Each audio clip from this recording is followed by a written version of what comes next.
Welcome to Apple dental. చెప్పండి మీ సమస్య ఏంటి? మేడం, నా నోటి నుంచి బాగా దుర్వాసనలా వస్తుంది. ఇంకా బ్రష్ చేసినప్పుడు చిగుళ్ళ నుంచి కూడా రక్తంలా వస్తుంది. ఏం చేయాలి మేడం?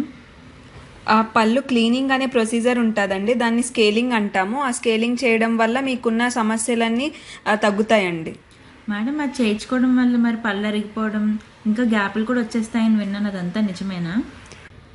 స్కేలింగ్ అనేది ఓన్లీ అల్ట్రాసోనిక్ వైబ్రేషన్స్ మాత్రమేనండి. దాని వైబ్రేషన్స్ వల్ల పన్నుకి పట్టిన డస్ట్ని రిమూవ్ చేస్తాం తప్పితే దానివల్ల పళ్ళు అరిగిపోవడం కానీ గ్యాపులు రావడం కానీ జరగదు. ఒకవేళ గ్యాప్లు అనేది ఎప్పుడు వస్తుంది అంటే ఎక్కువ గారు పట్టి చిగుళ్ళు అనేవి కిందకి జారుతాయి కదా, ఆ జారినప్పుడు డస్ట్ రిమూవ్ చేసేసాక పళ్ళల్లో ఖాళీలా కనబడతాయండి.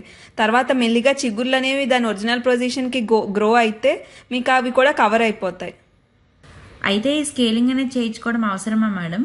తప్పకుండా అవసరం అండి. ఎందుకంటే పళ్ళు క్లీన్ చేయించుకోవాలి. మినిమం మీరే కాదు, ప్రతి ఒక్కరు 6 నెలలకు ఒకసారైనా పళ్ళు క్లీన్ చేయించుకుంటే పళ్ళ నుంచి ఉన్న దుర్వాసన కానీ పళ్ళకి ఉన్న డస్ట్ కానీ అన్నీ క్లీన్ చేసి చిగుళ్ళు అనేవి ఆరోగ్యంగా మారుతాయండి.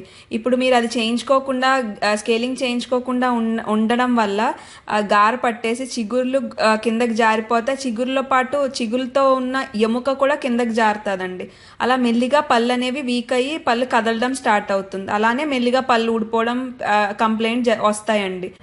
అలానే బ్రష్ కూడా 3 monthsకి ఒకసారి మార్చాలండి. అందరూ అలా మార్చితేనే మనం బ్రష్ చేసుకునే యూజ్ ఉంటుంది. అన్ని వైపులా పళ్ళ లోపలికి బ్రిజిల్స్ వెళ్ళి క్లీన్ చేయడానికి యూజ్ అవుతుందండి. 3 months మించితే బ్రిజిల్స్ అరిగిపోయి క్లీనింగ్ సరిగ్గా అవ్వదు.